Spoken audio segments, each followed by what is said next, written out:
Hello and welcome back. We're on a brand new module today. I'm so excited. This tree pendant is one of my best sellers. I make and sell a lot of these, so I really hope you're going to enjoy today's class. I do want to start with the disclaimer that this is how I have come to make all of my trees. I make them fairly consistently so my customers know what to expect from me.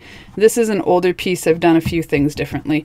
I do want to talk about these a little bit after, but I just want to show you that we are going to make some tree pendants today. I am going to use this stone here. It's just a little piece of jade. I like it because it's green. This is the one pendant where I actually don't measure my distance around my stone. So I don't need a piece of tape for that. Instead, I kind of just eyeball it up. So I'm using 18 gauge wire for this. I need a slightly longer tail on one end and a slightly shorter tail on the other. So I kind of just do this. I've got about 5 or 6 inches sticking up past the top of my stone. I'm going to do this. I'm going to come down to here. And I'm going to cut it about here.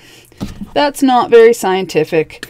If that bothers you, then give yourself a little bit more than you think you'll need, but otherwise, I probably have, well, I got a ruler here, I was going to say about less than a foot.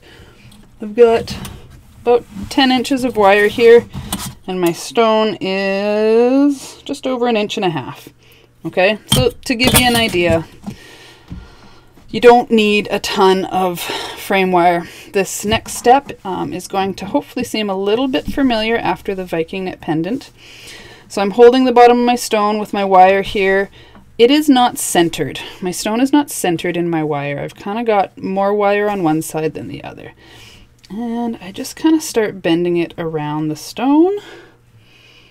Now, again, spend a few minutes on this. Make sure you've got a nice, super nice shape. It's worth just spending a few minutes. I do like the same thing where the outside of my wire is going to follow the outside of my stone.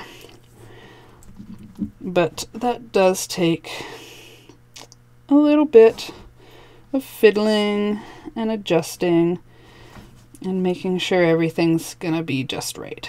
I want to actually undo this, round this out. I just slowly work my way up my stone on both sides.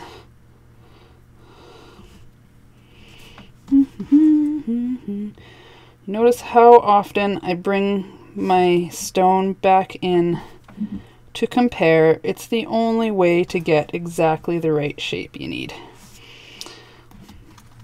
I'm sorry, I hope you can see the edge of my stone. I know my hands are kind of in the way. Start to bring this around the top. Alright.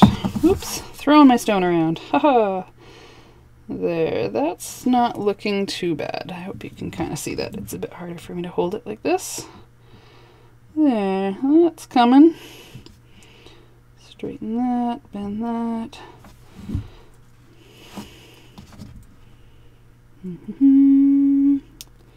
Alright, that's not looking too bad at all.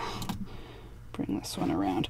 I do want to bring these tops so that they cross right on the top of my stone. I don't want to like have them come up on an angle and be like, that's close enough, because it's not going to be later. Or maybe for you it is. I don't know. Everybody's is going to turn out a little bit different. And I do want to point out that every time I make a tree, they always turn out a little bit different. And you have to remember that every tree that grows in the forest is a little bit different. So it's actually a good thing. As much as I've standardized these pendants, they do always come out just a little bit differently. All right, I'm ready to bend these straight up. Hopefully this is not wholly unfamiliar. Kind of somewhat similar. I don't know, about there. Now I am going to brace the inside of my frame here because I don't really want to take that out of shape. Flip it over, bring in my stone again.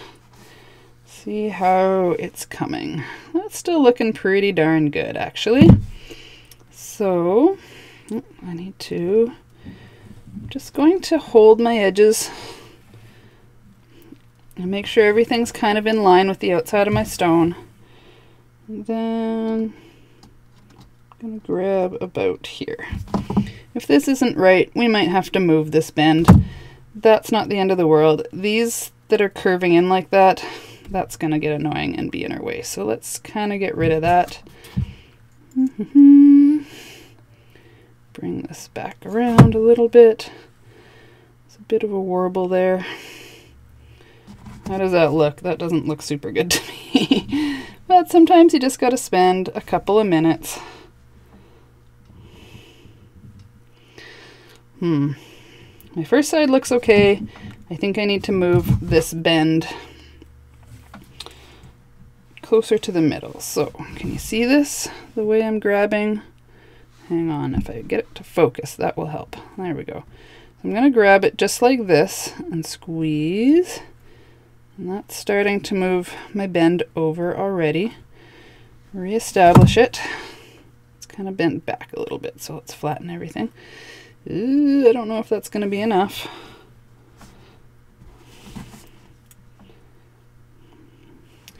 It is looking better, but it's not centered in the top. So this time I'm going to move this one over just a little bit. So again, I'm doing this, squeezing, bending the new bend in there. Alright, and let's see, my stone is here. There, that's starting to look like it's supposed to. There we go. So, I'm pretty happy with that. It's a little bit on the small size, but that gap around the edge of my wire is uniform, and so I'm happy with that. A big thing when you're making this pendant, this is going to want to slide up and often down a little bit as you're making your pendant, and that's just something you got to keep an eye on to try and keep it just in the right place. Okay, so we'll get to that.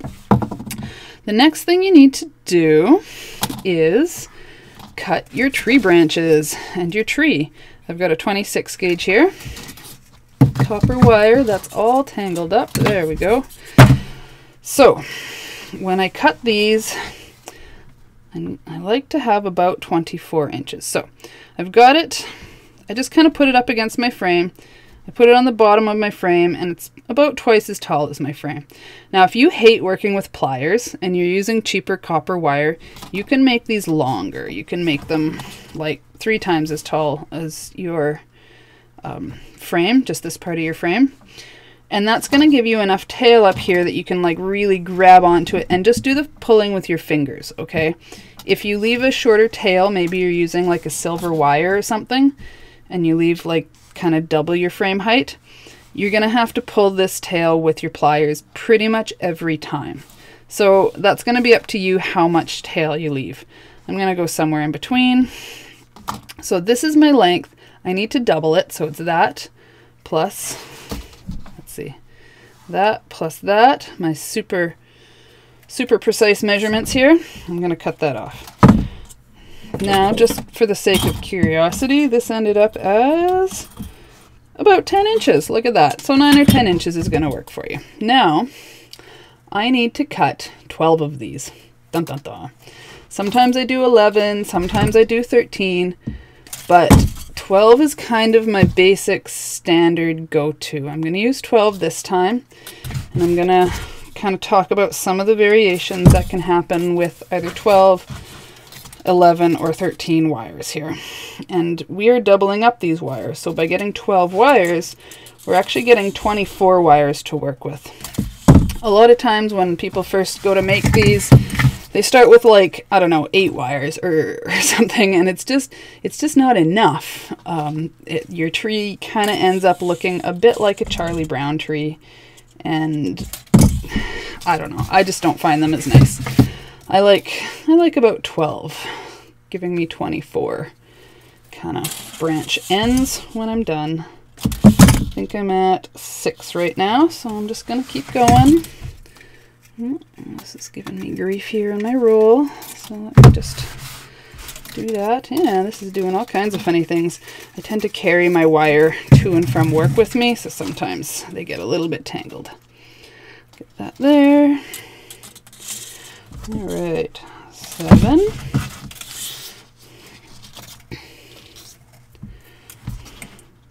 8. I'm not worried if they're like exactly the same length, but I do want them to be, whoops, fairly close. All right, here we are, 9.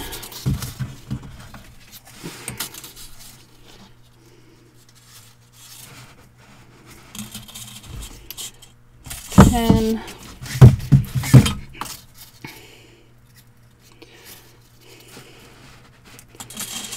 11.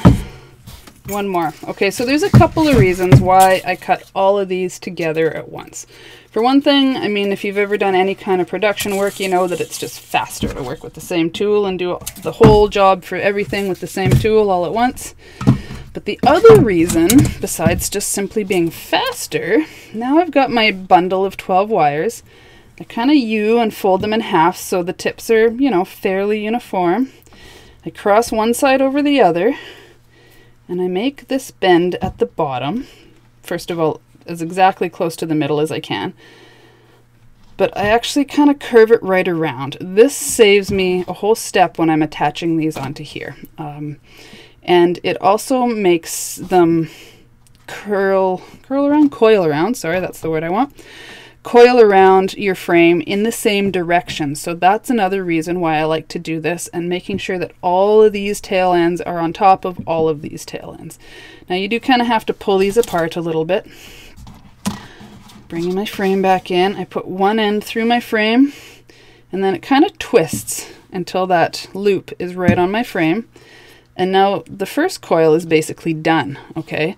All I have to do is bring one of these around again, and that makes my second coil on there. From here, I want it to just focus a little bit better. Oops, that didn't quite work. There we go. Okay, so from here, see how they're a little bit apart? This is a little bit hard on my fingernails, but I just come in here and I just kind of squeeze and twist them together so that they come out away from the wire together. And then, because when I do that, I tend to kind of like mangle this wire up in my hand, so I can kind of pull and pinch and twist all at the same time. Then I always bring my fingers over this and kind of just do a straightening with them, just with my fingers, and it's almost like a slick movement that I don't even notice I'm doing. And it only takes a second, and it's just going to make the next step nicer to have kind of straight, smooth wires. So let's do that again. This kind of twists on. There's your first coil. Bring that one around again. Bring those together. There's some space here this way too, so I'm going to squish it this way. And then I'm also going to twist and squish it this way. All right. And then just slide it off to the side of my frame where it's out of the way. Keep going with the next one. Twist that on there. I make this look really easy. I know exactly the movement that needs to happen to make that go on there. If you do that and you're like, why is it so much harder than she makes it look on the video? It'll become easy once you kind of figure out the movement. I'm hoping that watching me will help you figure out that movement, but yeah, that's just going to be something you get used to. All right, put that through there, click that little loop through, coil it around one more time. I do find this second coil is important. Just doing it the once isn't going to give you the hold you need. If you want, you could coil it around a third time, but I'll bring in the finished pendant here. When I do it twice, all of these wires end up taking up about this much space on my frame, kind of at the bottom. And that's where I want them. If I did them 3 times, they would come up around here, and your roots would kind of spread out and come up the pendant a little bit. And I don't really like how that looks as much. So I like my double coil around my frame. Oops. And I'm just going to keep working away here until I have all 12 of these wires attached like this. And I just kind of move them off to the side so they're out of the way to do the next one.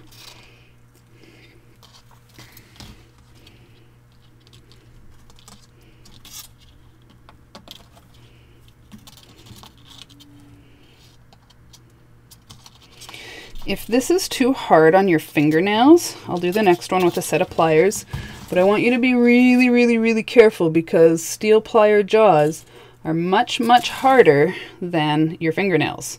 So there's kind of a reason why I do like to use my soft fingernails. Yes, it's hard on my fingernails, but those grow back.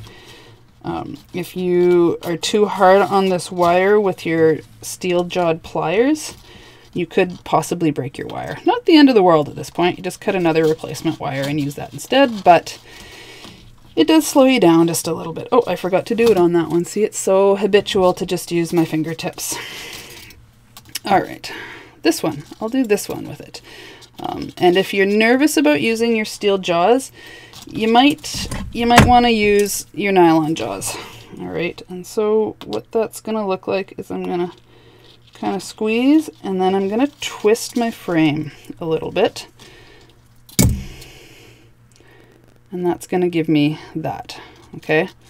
That's about what I want. Cool. All right, get that off to the side so it's out of the way. It just slides around my frame. I'm getting there. A few more left. Take your time. Oops. Be patient. All of these steps, it's kind of better to do them correctly the first time than be like, I'll go back and fix that later, because it gets much, much harder to fix later. More often than not, if you just do it correctly the first time, then you won't have to spend a bunch of time fixing things later. It'll just be done. All right. Almost there, a couple more.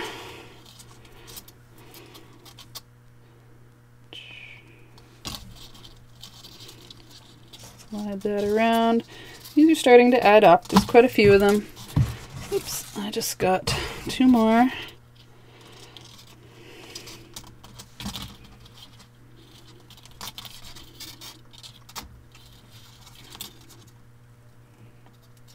And you see how much of this is like wrapped in my finger here? Which is why I gotta do this like straightening step afterwards. But it's just one of those things that it just takes a moment if you just do it every time.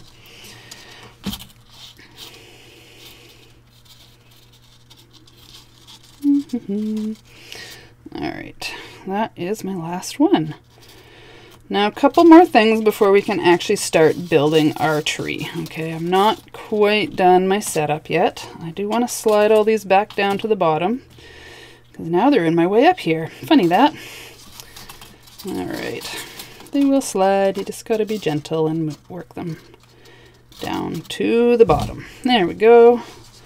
They're not perfectly centered right now. That's okay.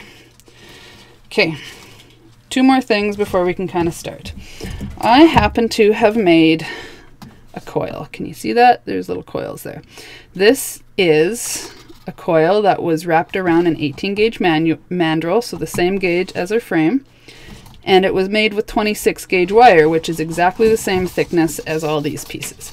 So this is a very specific coil to this design. And what I want for this coil is, if you can imagine your roots coming out and coming together, and then you've got a trunk, and then you've got trees. Well, you don't want those tree branches coming right down to here, or it's going to look a little bit like this pendant. Okay, so I am about to add my coil onto my frame. Now, it's a bit subjective how much coil I need, so I kind of just add it on here. Once these are kind of tight, I want my coil to come almost up to the halfway point, so about there. For every pendant, this is a different length, and if you don't get it exactly right, it's totally fine. You can make more coils with these wire ends, and if this is too much coil, then sometimes you have to uncoil it a little bit and make these shorter, but you can do that later once it's on. So those are my two pieces. I've made them pretty much the same length. Now that these are already on here, sometimes I put these on first and then they can go on the same one, but because These wires are already on my frame. I have to put one of these on one tail and the other one on the other tail. Let's see, that doesn't want to go over the end. There it goes. All right, so now because these corners are here, you kind of have to hold the end of this wire frame, sometimes with a pair of grabbers, and just push on this, and it will go around that corner. But you do kind of have to force it. When I remember, I do sometimes put these on before I do this bend. If you remember, you can do that too. All right, now these will be pushed down, but for now, actually, I guess we've already, sometimes I do these in other orders, in another order. And if I put these on and then did my bands and then put this on, then I would leave these up here while I put all these on. And once they're on, I would slide these back down into place where they're going to be. The last thing I need to do is bind this together. I need just a temporary piece of wire. So I usually just reach into my scrap bin and grab like an old mangled piece of wire. And you do want to wrap these so that they come together tightly. You don't need a ton of wire here. In fact, I'm gonna just cut this piece off because that's more than I need. As long as it's going around, I don't know, 4 or 5 times, as long as it doesn't come off. Despite this being a completely temporary piece of wire, this is gonna totally come off and go back into my scrap bin before we're done making the pendant. However, I do spend a minute tucking in these wire ends just because otherwise they tend to poke me while I'm working, and that gets old pretty quick. I'm just going to reshape this upper shoulder a little bit. I don't like how it looks. There, that's looking a little better. Cool. Okay, I am ready for a piece of tape. This tape kind of does some of the holding, but it's not 100% the only thing you need. All right, so at this point, my frame does not have a front or a back. I do want to just press one side onto the tape like that. Now, I just put this over my frame. I do like to double check on the back to make sure things are looking kind of about how they're supposed to. And then I just bring this around my stone. Now, you don't want these to be too long. These are absolutely too long. You need them to come around the front of your stone less than halfway. You don't want the trunk of your tree over top of these, because that makes it really tough to get this off later. I'm just going to cut that off like that. Bring this around. So now, this is about the best hold that I can give this stone to my frame without the tape being in the way.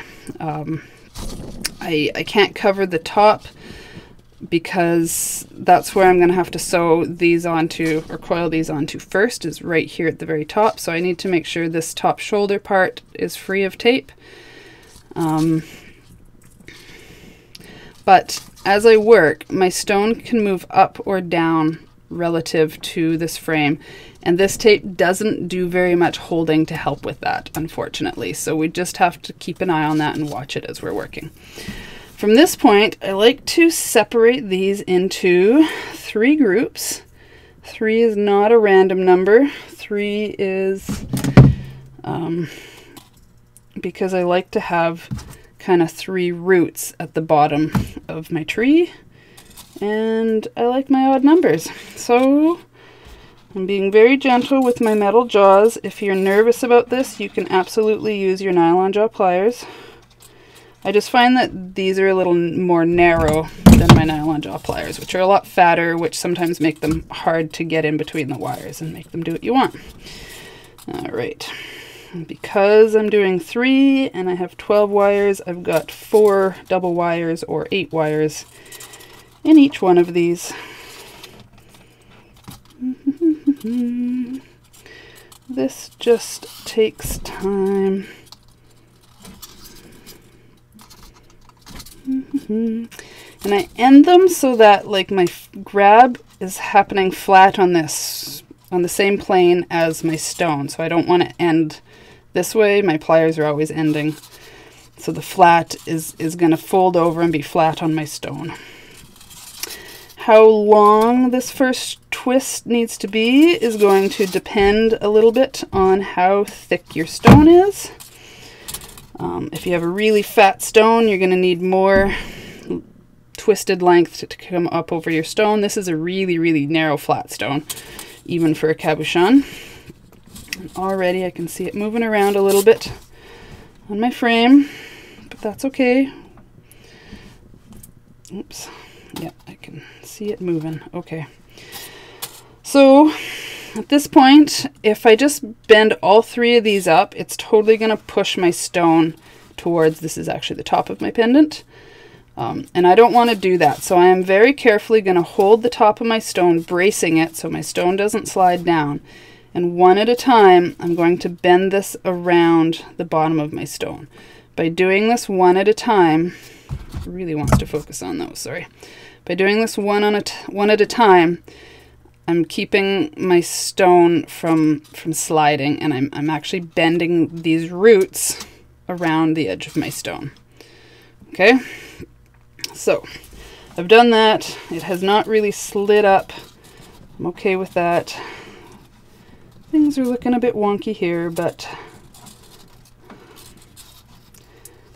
you see, like, this tape only has a very, very small little bit where it's actually stuck to the frame. So that's where its limiting holding capacity comes from, but it's still going to hold things kind of about in place. So don't rely on this tape to really be a super secure, precise holder. It's not.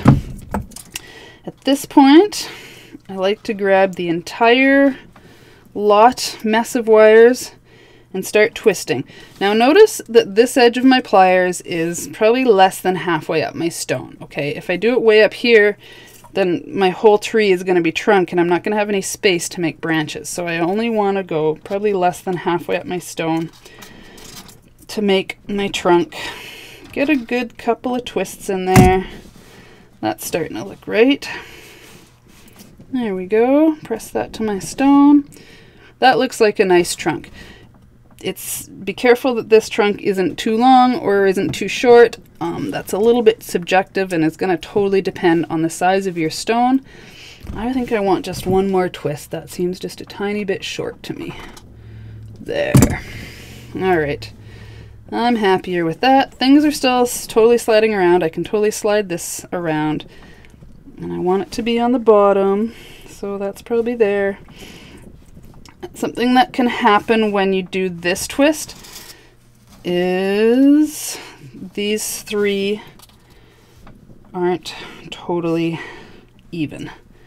And my stone got shoved up, I just noticed, so I'm pushing it down and refolding this whole thing around the bottom of my stone. But I can see on this little one, it's hard to see, but there's a tiny little gap and it actually kind of sticks down past the bottom of my stone. So I'm just going to put a kink in it and press it to my stone. And that's gonna suck it up. All right, so I'm ready to start pulling branches off. I'm gonna grab 4 wires from this side. Is that 4? I have no idea. 1, 2, it is actually 4. Look, I've happened to grab exactly 4 wires. Bend them down to the side. These ones here, I'm gonna grab 4 off this side and bend them off to the side. Now, 4 is a guideline. Some of your branches I recommend making 3 wires, some of them 5, and some of them 4. But 4 is gonna be your average because we've got 12 wires and 6 branch kind of ends coming away from the trunk here. So now that I've got those, right now I have 8 wires off to the side here. I'm going to come back and I'm going to put another probably 1/8 of an inch of twisting in my trunk. Not very much. It's really easy to put too much twisting in here, okay? I think I want just a bit more, half a turn more. It's really subjective. You don't need much twisting. Now I'm going to try and grab, I don't know, somewhere between 3 and 5 wires. Let's see. This time I have 5 wires. I'm going to bend that off to the side. That's going to be my next branch. Over here I've got 3 wires. That's going to be okay. Then I need to bring my trunk up another probably 1/8 of an inch or something. Maybe 1/8 and a half, 3 millimeters. I don't know, however you measure. A little bit farther anyway. How much farther, again, is going to depend on how much space you have, how much real estate you have to work with, how big your stone is. All right. So now I should have somewhere around 8 wires left. And it's up to you if you want to split them into groups of 4 or maybe 5 and 3, but I wouldn't go too much more dramatic than that. Okay, so here's my 6 kind of main branches that are going to go around my pendant. From here, I need to, again, you don't need very much twisting, very much length that's twisted. Something like that. I'm just going to work around on all of these. Something that I probably don't even realize I'm doing, but I'm always twisting in the same direction for all of these. I've never tried doing it any other way. I don't know how it would look, I'll be honest with you. But it is something that I do.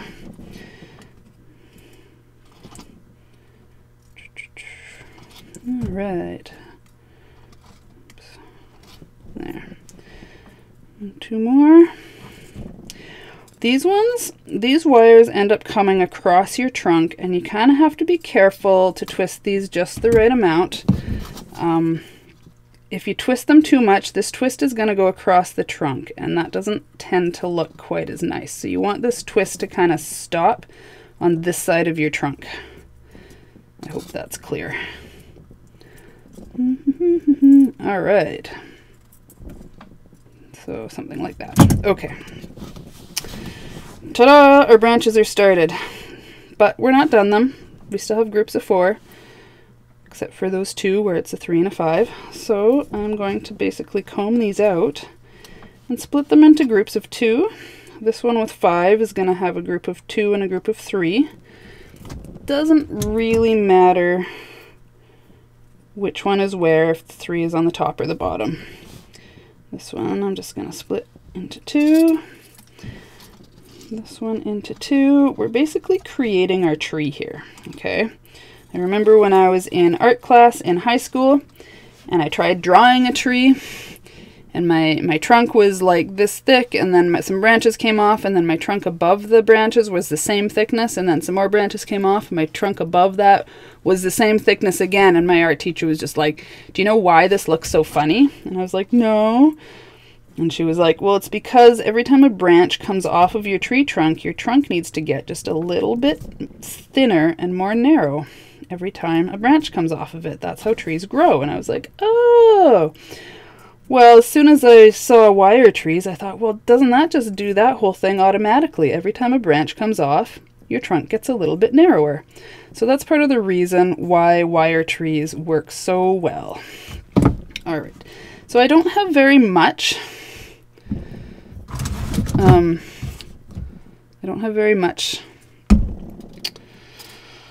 twisting here. I want this twisting to end before these wires reach the edge of my stone. I'm being very gentle with my metal jaws. This is my triple one, and it needs just a little bit extra attention, so I'm going to do that, and then I'm going to make one of these branch off, and I'm going to do these last 2 just a little bit more. So this is how you deal with a 5, and then these are going to split off again. And I find these look really nice. Hang on. Everything needs to be combed out. There we go. Combing my tree, making sure there's no tangles in it. All right. There's a lot of wires in here. They're kind of a mess. It's okay. We can just deal with them one at a time. And sometimes you gotta untangle them a little bit, but that's okay. Not a big deal. Oops.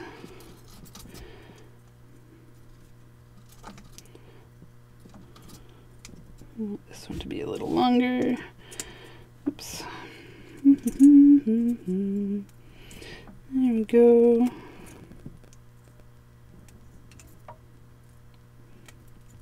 And I like my twists to be nice and tight. So I do just keep twisting until the length I want has a nice tight one. Sometimes when you do this, it starts to twist up inside where you grab. Sometimes using some bent nose pliers will help you just twist behind the pliers because it's just a smaller grab point. Working my way around my tree. It does take a few minutes. Now this is my triple, so this one here is actually only one wire, so there's no point twisting that because you're just going to harden it and it's not going to change how it looks. Alright, one more will be golden.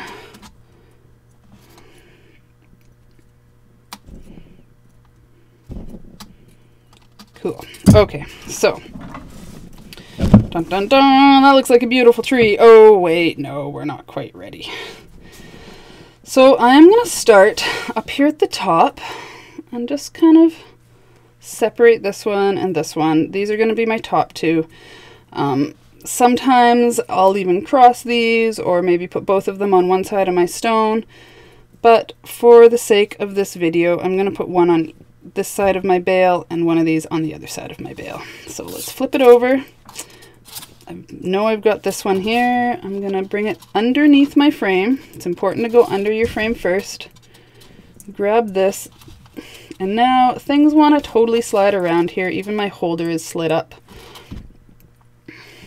But you do want to kind of pull this tightly around the top of your stone and then sew around your frame one more time.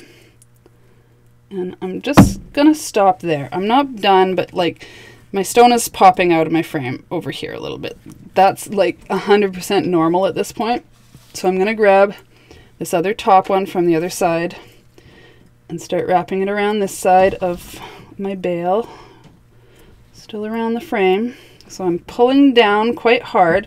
So this is pulled tight around my stone. And then I kind of pull up a little bit here, gently, super gently, and bring this around again. So now I've got my first coil on both of these, but hopefully at this point you already know that one coil isn't enough. You need at least 3 for a secure hold, and even sometimes 4 or 5. This one, I think I've got space to do 4. And then my tail, I'm just going to put straight up with my bale wires. This one here, it still only has 1, but my stone is still kind of popping out here. So I'm going to go to my next one over here. So let's see, that's going to be this guy here. Okay. And I am just going to put it under my frame. Pull it tight around my stone, and now just pull the frame up just gently. And let's do our coils. 1, 2, oops, 3. All right, oops, there we go, 3, and up near our frame. Now I feel like my stone isn't popping out of this side. This tail is kind of in my way. This is my tail that just has the 1 coil up here. So let's bring this around and finish doing these other couple of coils. Oops. Hang on. Not a lot of room under that frame. Let's see. Straighten that out to start with. Get it right next to my other one. There.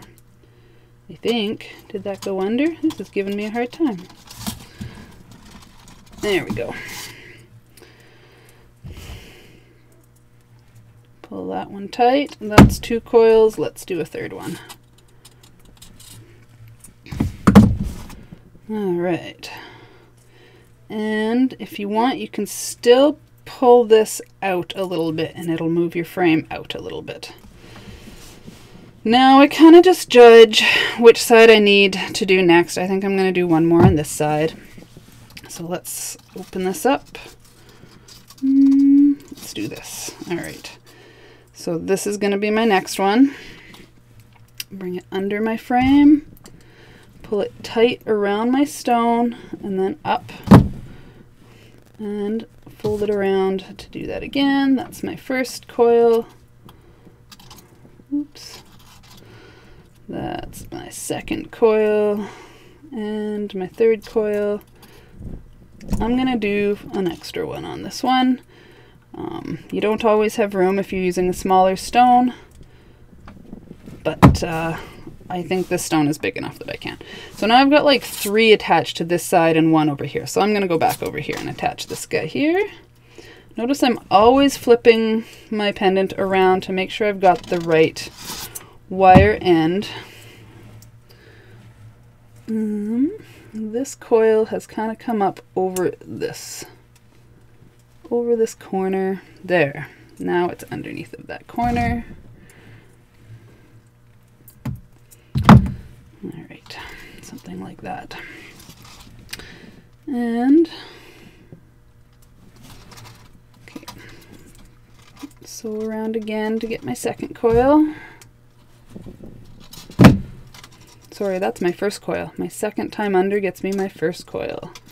This one is my second coil. Good thing I can see what's actually going on and not relying solely on my memory, because that would give us trouble. All right. And then I just put these tails up with my bale wire to get them out of the way. Let's see how we're doing here. We're looking good.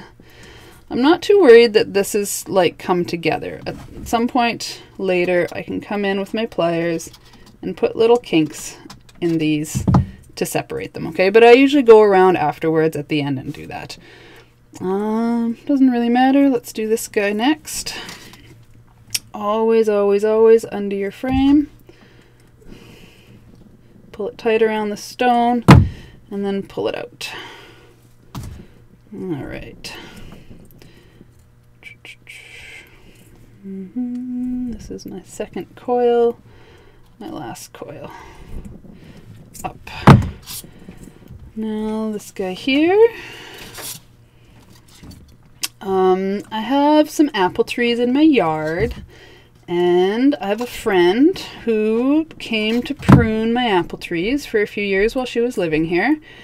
And because I knew she wasn't always going to be here, and because I like doing things myself, I got her to kind of show me a few things about pruning my apple trees. And the one thing she said is that a well-pruned apple tree shouldn't have any branches that cross. So anytime you have a branch going towards the center of the tree, you cut it off. Anytime you have 2 branches crossing each other, you choose one and you cut them off.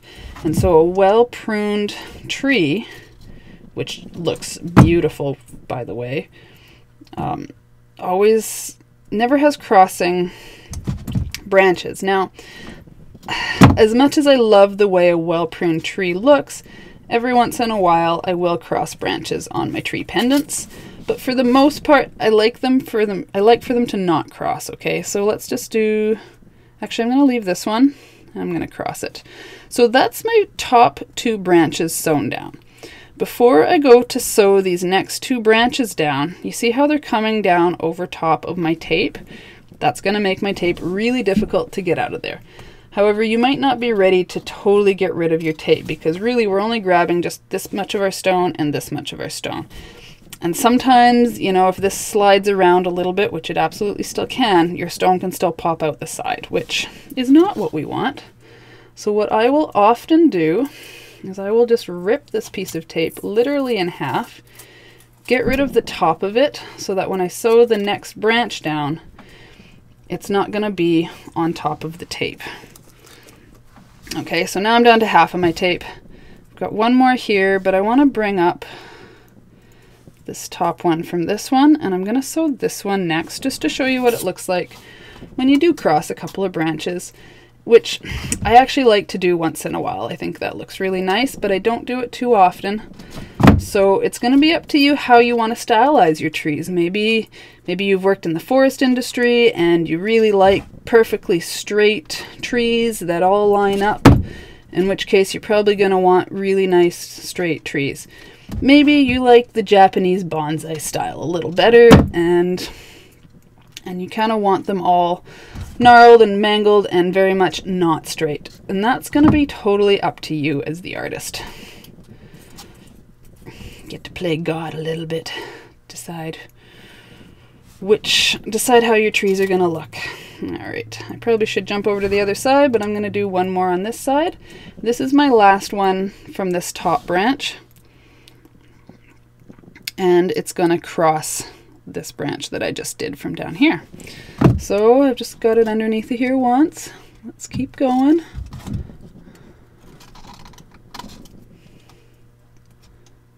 One, two, three, let's do four. How do I decide which ones I'm going to do 3 and which ones I'm going to do 4 coils on? I would put 4 coils between these branches and 3 coils between these branches. When they come from a V right here, these two are going to naturally want to sit next to each other, and when your V is farther away, they naturally want to sit farther away from each other. So I try and counter that by putting 3 wraps in between these ones and 4 wraps in between these ones. I find that that just spreads these V's out a little more and looks a little nicer. Let's jump back over to this side. I think I want this one next. Let's flip it over.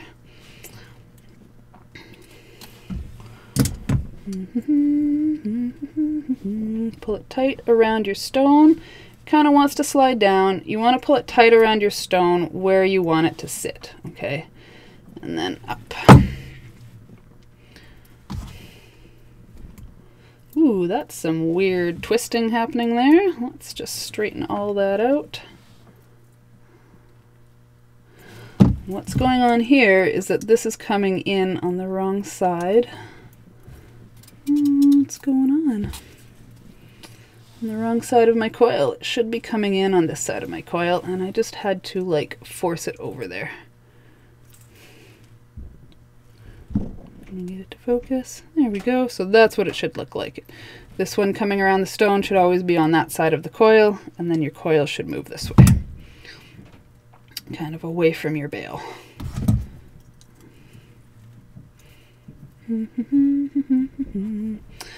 Making sure everything's lined up like that is just going to keep things from getting lumpy and just not looking super nice and uniform, which is what we're going for.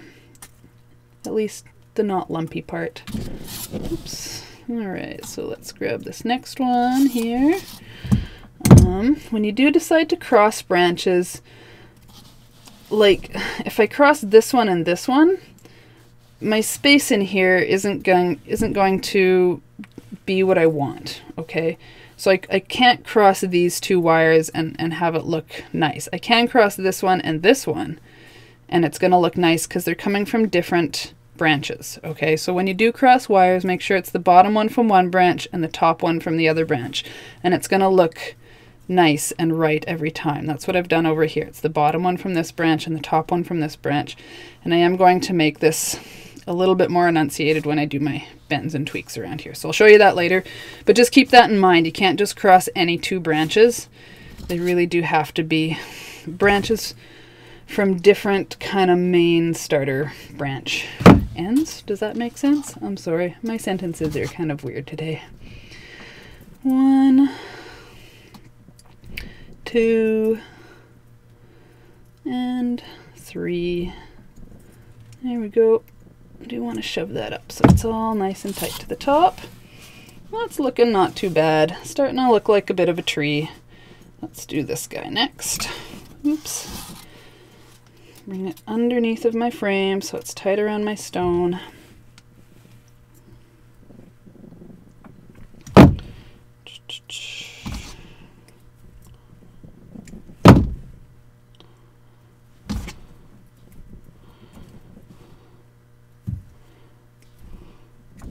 3.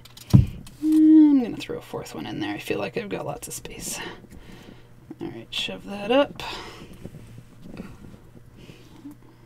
The tail up. Alright, let's go back to this side. I think I need this one next.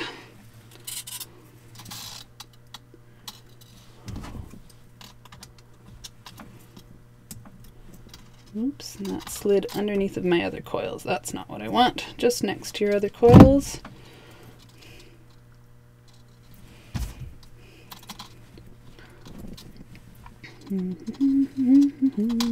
Two, 3, let's do like 5 here. 4 and 5. Shoving that up, putting the tail up here with the rest of them. I think I'm ready to do this. This guy here, I just pulled on it a little bit and there was a little bit of slack right there and that just tightened it right up. So, around my frame, under it, pull it tight around the stone and then bend it kind of halfway around the frame.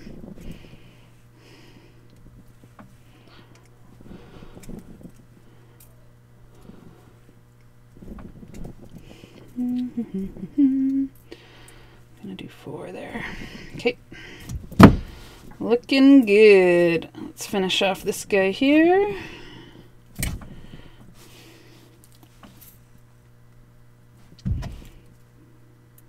Definitely want to keep them from being underneath of those coils. You want all these coils to lie nicely next to each other. That's what gives the back of these that nice uniform look.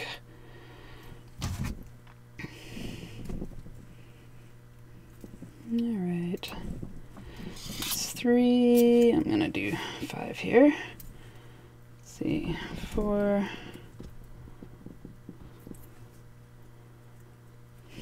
5. Alright. Got one more branch on the bottom of this branch here, but I'm at a point where I can take the rest of my tape off. Because now it's just going to be in the way. There we go. Very nice. Alright. Press that back down to my stone. It's looking good. I can kind of reassess how much space I have here. I definitely have more space left to coil on one side than the other. So, you know, that's okay. That's how it's going to go. Should I cross one more over here? Let's cross one more. I'll take the top one from this one here and put it in here. Oh, I see what's happened. I see why I've got so much more space over here than here. My stone is sticking out the bottom. So let's move this over and that over and there. It's still not even, but that's better. Okay, I've just centered the bottom of my stone. It kind of slid off to one side. That's okay.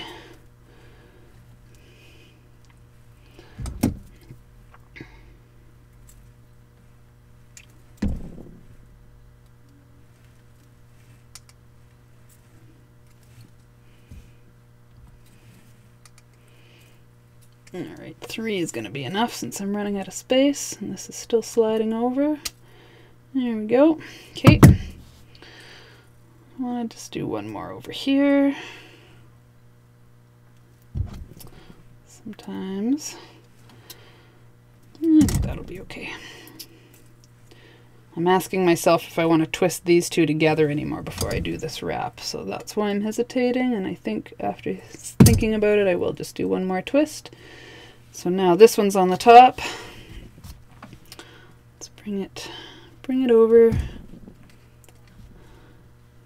Oops, you can see it's doing some funny things. Just pull it tight. There we go. All right. And again.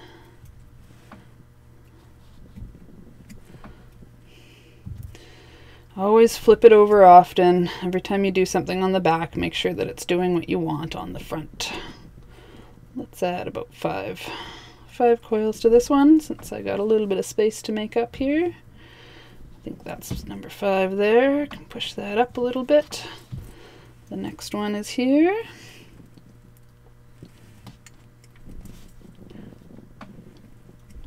I feel like I've got a little bit of slack in this one. I'll show you what to do with that one, but I'm going to wait until I'm done with everything, with all of my branches. 2, 3. I'll do 4 on that one. And some of this slack will disappear if this goes up. Okay, that's where some of that slack is coming from, is because this coil is moving down. So, I'm getting there. A couple more on each side. Let's do this one next and do this cross over here.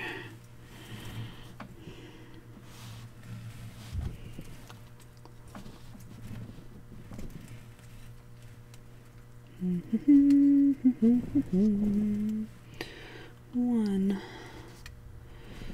2, 3. Notice how I'm not skipping on my minimum of 3 wraps, even though I'm sort of running out of space here. That's going to just give me an opportunity to show you what to do in this situation.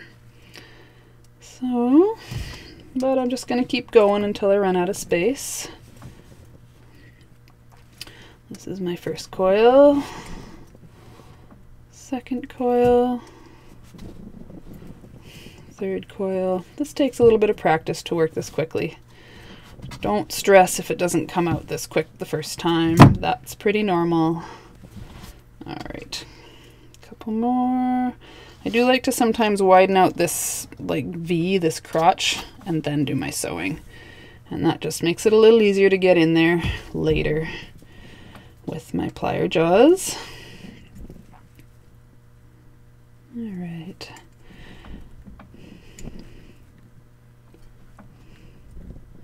Two, 3. All right, and last one here. And I am like lifting this up and then pushing it through, and that makes that tail pop up, if you're wondering how I'm grabbing that so easily every time. It's just that same trick where you push it under, you lift this part away from your stone, and then as you push it through, you've got a bend and the end of your wire sticks up. If you forgot that trick from the other module, it's a good one. It's a good one to remind you of, because it sure saves a lot of time and grief. All right, that's all 3 there. Let's just sew these last 2 on. I am almost out of space.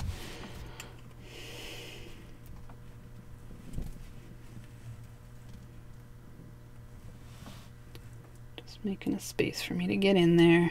When these get really tight, it becomes a lot harder. But we want them to be tight when we're finished our pendant, so that there isn't any movement. Things aren't sliding around where we don't want them to.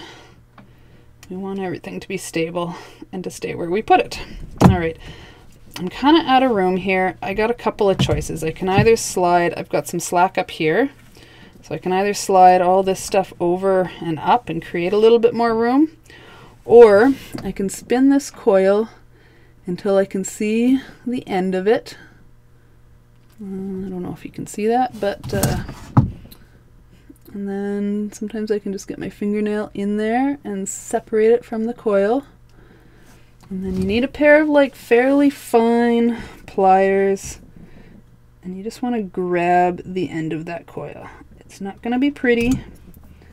It's going to kind of make an ugly mess, but now that's the end of my coil I'm grabbing, and by pulling it, I'm uncoiling a few coils, making a little bit of space here. Okay, so that's what you would do if your coils are just a little too long. I just wanted to show you how to do that. Now I've got enough space to sew my last branch in place. 1, 2, 3.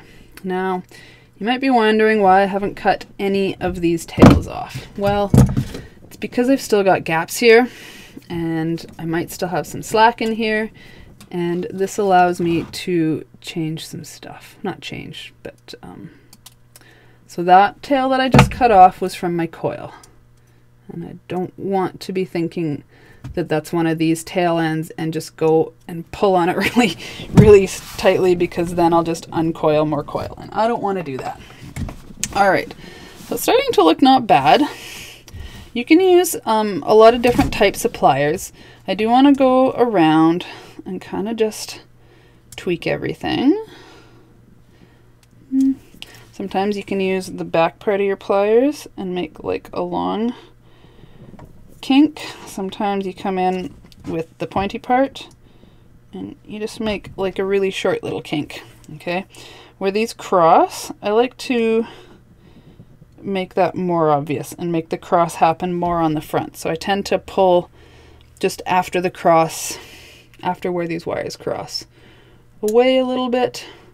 But you're going to come up with all your own ideas for how you like to twist these and make little, you know, organic looking bends in our branches. So, and I kind of just come around afterwards and do this all at once. Let's do this one like this. And if anything, I'm always trying to open up these V's where my wires like first come apart. I'm always trying to open those up so that they're a little more dramatic. Always using kind of the space that I have as a judgment, and even leaving the odd one straight. All right, there. That looks more like an organic tree to me rather than all those perfectly straight branches, because if you've ever really looked at a tree, branches don't grow perfectly straight. I'm pretty happy with the front of this. Let's go back to the back. Now, as I go to cut these off, I kind of do the bottom, you know, I like 4, and I do a couple things. The first thing I do is I pull on them quite firmly with my pliers. Notice I'm bracing my frame here because I don't want to be pulling that out. And now I come in and I look and I see what I've got for gaps. And if I can, on any of these spaces, put an extra coil in here. Sometimes you gotta like make a bit of space. Then I will. And I want these coils to be tight, and so sometimes that means filling them in. It's kind of impossible to know exactly how much room you're going to have for coils, so that's why I do kind of 3 or sometimes 4 as a guideline. But then you're going to find on bigger stones you have space for maybe 5 coils in between, and on smaller stones you barely have space for 3. So let's do the other side. I like to grab the bottom.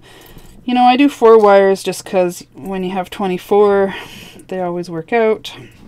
That's certainly not written in stone. Starting by pulling them all. I've got quite a big gap in here. I want quite a few more coils on this one to fill that gap. 1, 2, counting them is totally not necessary. I'm just trying to fill the space with some words.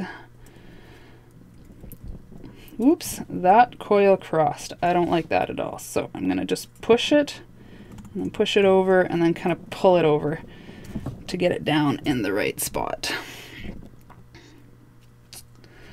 All right, tighten that up. Let's see if I can't get another coil on this guy too.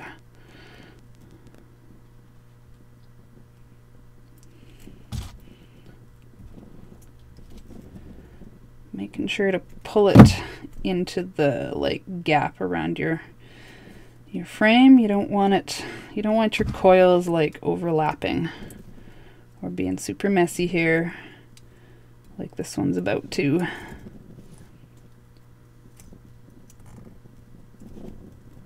No, it does not want to. It still really wants to cross. There we go. Destroying my fingernails in the name of jewelry. That's okay though. Not the first time that that's happened. All right, I'm happy with these first 4. I've pulled them all. I've done any extra coiling I'm going to. I've got the tips. This is my flush side of my flush cutter. And that's going to go like that. All right, on to the next 4. So this guy here, this is going to definitely take some more coiling.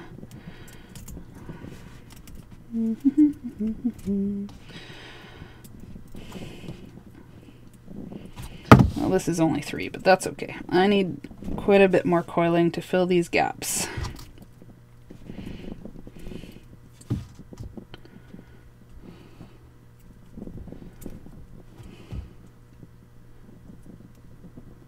Alright. And then let's do some more with this one. When I'm done, my frame that's behind my stone should be completely covered by coils. You don't want there to be anywhere where you can just see the copper wire underneath. You want there to be coils everywhere. All right, so I'm also going to add a few more to this guy too, I think.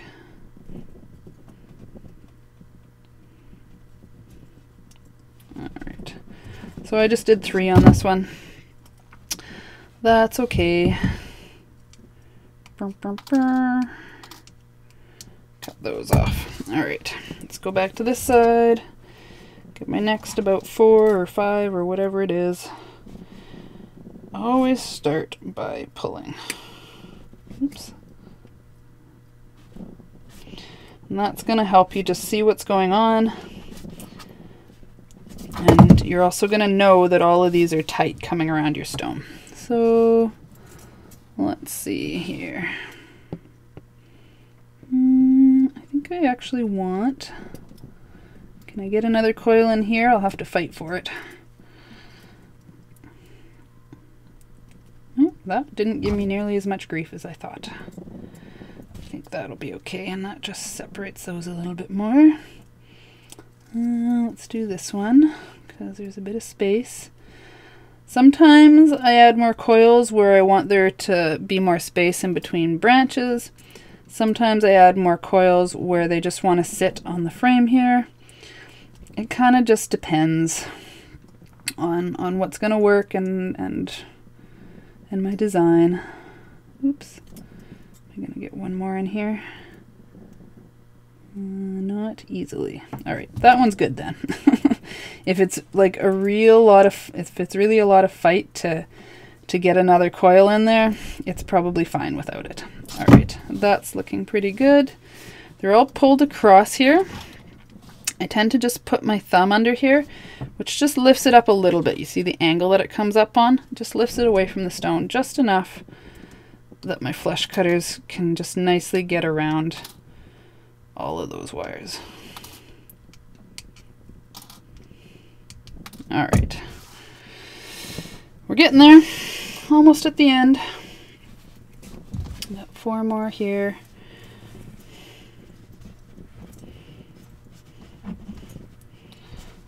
All right, so I definitely have some gaps I need to fill in. I want this one. I want to move this one over a little bit and put some more in here. And that's just going to make my front spacing just a little nicer.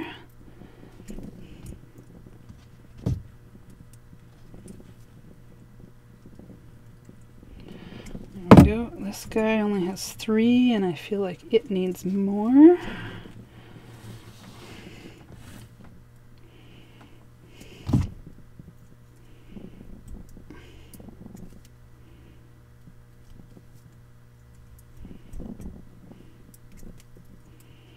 Can I get the last one? Is it going to give me grief? It's going to give me grief. All right, can I get any more into... I think this one needs some more.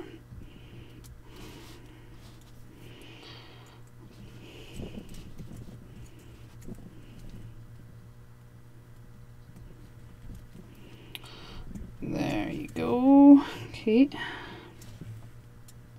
And... can Can I get one more in this one too? I haven't given this one any extra. I just gave it the 4 initially.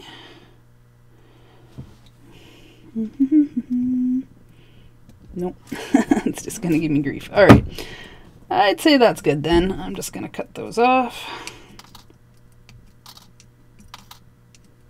There we go, the last 4. Let's just start by pulling them. All right. I want to add some more to this one here if I can. At the bottom, so I started by shoving it over and making some space.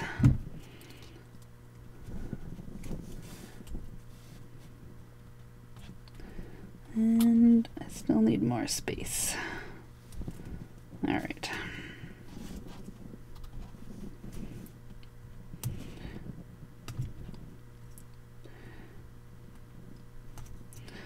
Let's add some more to this guy. We're just trying to fill in any gaps here.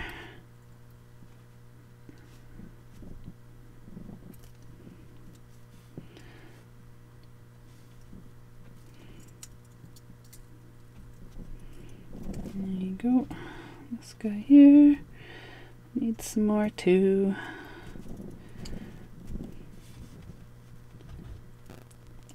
If you have like a really, really big stone, you can add an extra like 4 wires, which will give you like a whole extra row of branches. Or if you like how 5 branches looks, you can do more of them with 5 branches. I like to start with my 12 wires, giving me 6 branches with 4 wires each. That's just how the math works out. But you can alter that, and I recommend you alter that a little bit so that it does look just a little bit organic.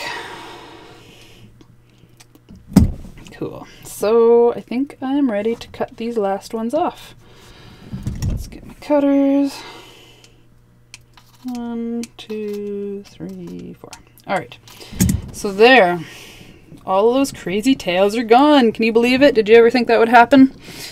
From here, this little holder that we put on at the beginning that I told you was temporary can slide right off. Let's just get rid of that.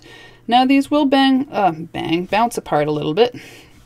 And that's okay, totally normal at this point. My favorite bail to do on top of these, and again, you can alter all your bails and do whatever bail you want, but I like doing a 2-strand modified sumac weave on this. And you're like, oh, what now? How many modules ago was that? All right, let's review.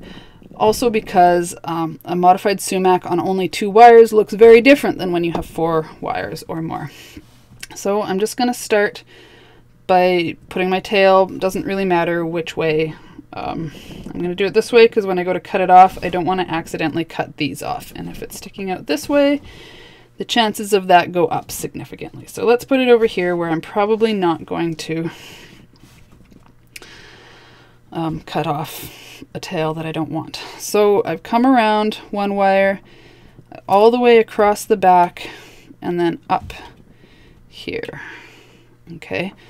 So on this side, I've got 1 long stitch, and on this side, you can't see it, but there are 2 short stitches.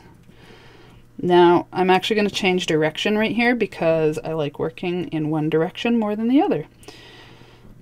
I don't know why, going clockwise around my wire just feels more natural to me. All right, so from here, I actually, hang on, let's see, I'm going to go like this around the top, and then down in between my wires. Okay, now that I'm started in the right direction, I spin this half a turn, my pendant. I come around the bottom one again and go down in between my wires. Then I spin this half a turn, bring it around the bottom and down in between my wires. Half a turn, down in between my wires. Half a turn, all the way around, down in between my wires.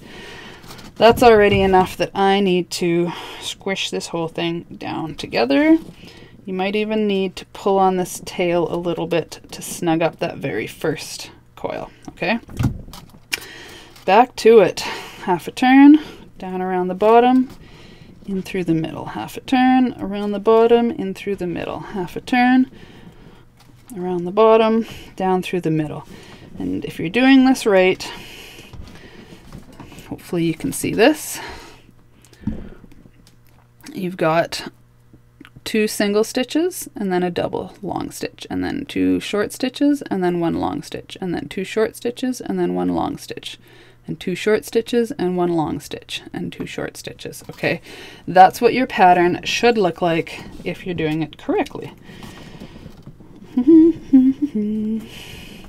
I am just going to continue to weave and compress my weave until it is this length. Okay, I know that's kind of a weird length. You're going to find that you like smaller, more delicate jewelry, or maybe bigger, more chunky jewelry, and you always want to keep your bail size proportional to your pendant.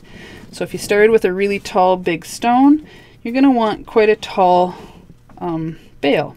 If you have a really petite, tiny little stone, you're going to want a petite little bail to match. Having a huge chunky bail on a tiny little pendant looks funny, but also vice versa. Having a tiny little bail on a huge pendant will also look funny. To the point where even my necklaces I've got this 4mm cotton cord that you can't see at all because it's not focused, and I put these ends on it, but I find that this thicker 4mm cord looks really nice with bigger pendants. Okay, so you don't want to have a huge pendant like this on a really delicate silver chain, because it's just going to bust your chain, and then you'll have an unhappy customer with a broken chain and a pendant they can't wear because now they need to buy a new necklace. Alright, I'm sorry I keep going towards the camera and then farther away. It's having a heck of a time focusing. There we go. Try and keep that a little more uniform distance from my camera. Alright, you always got to come in and compress it often. That's what gives everything the uniform spacing that looks so nice.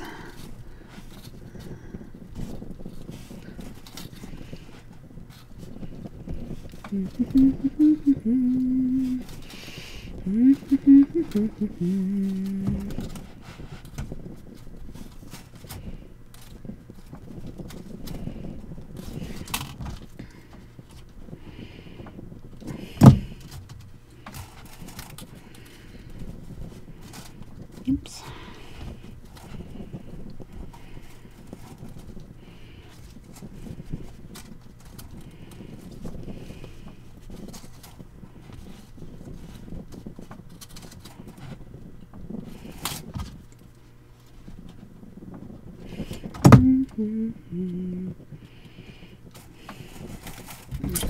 Give myself a bit more wire here. There we go. Okay. I already did my half turn.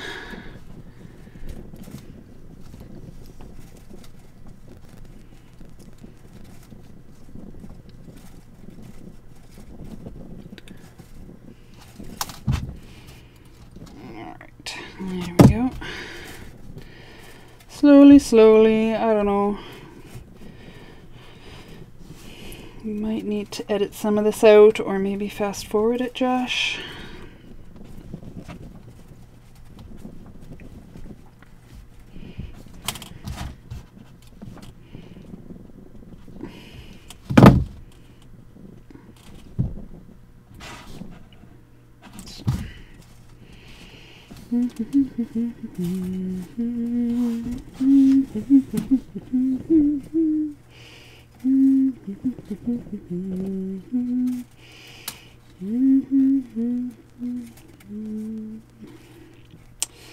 All right, slowly.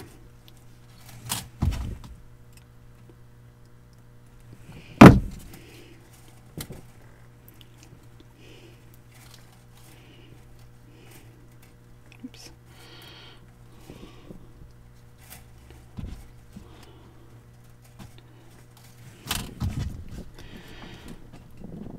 Alright, I'm getting close. You can see I've just got a little bit more, one more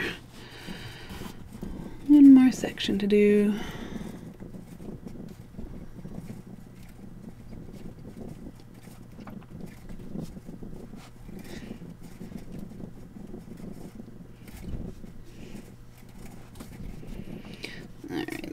gonna be probably pretty close there. There we go. That's pretty darn close. I'd say that's good. So from here, I am going to bend this whole thing forward. I don't need much of a neck on this one because I don't have very much tail here to wrap around my neck. Underneath my pile of pliers here, I've got some bail making pliers. Notice I have not cut my wire, my weave wire off yet because sometimes, you know, as much experience as I have, sometimes you need to weave just a little bit more and sometimes you don't. I think that's good. I'm just going to cut this off. If you want, you can coil it around. Make sure that you do come in here and get this other tail off right now too. You don't want to try and get that out later. Okay, so a couple things. I do want to just squish that together so that my neck is nice and tight. I've got a long one and a short one. At this point, I want to bend my long one out to the side. A fairly sharp bend if I can, like this. And now I do want to cut my other one off. And I found, let me get the tape off of here. I found the best place to cut it off is bring the flush cutters up to the bottom side of this bent wire, so it's really touching that bent wire, and cut that off. Now can you see this? There is a little bit of a tail on this one here, and it's about a wire thickness. I leave that on purpose because this wire is going to wrap around that, and if it's not there, it's going to be a low spot, and also you don't want your weaving to fall off the end of it. So you might find it's best to put this back in, or sometimes I actually will come in here and hold this together just to get this first half wrap around. I find that if you don't kind of balance everything, then by pulling on this wire, you're going to pull the back of the bail off to the side or push the front over or something. I find by bracing it all and holding it tightly, it's pretty much the only way to keep everything lined up. Well, that's it. I've only got room for 3 wraps. I am going to cut this off and tuck it inside my bail. Let's see, here we go. Get rid of that. So,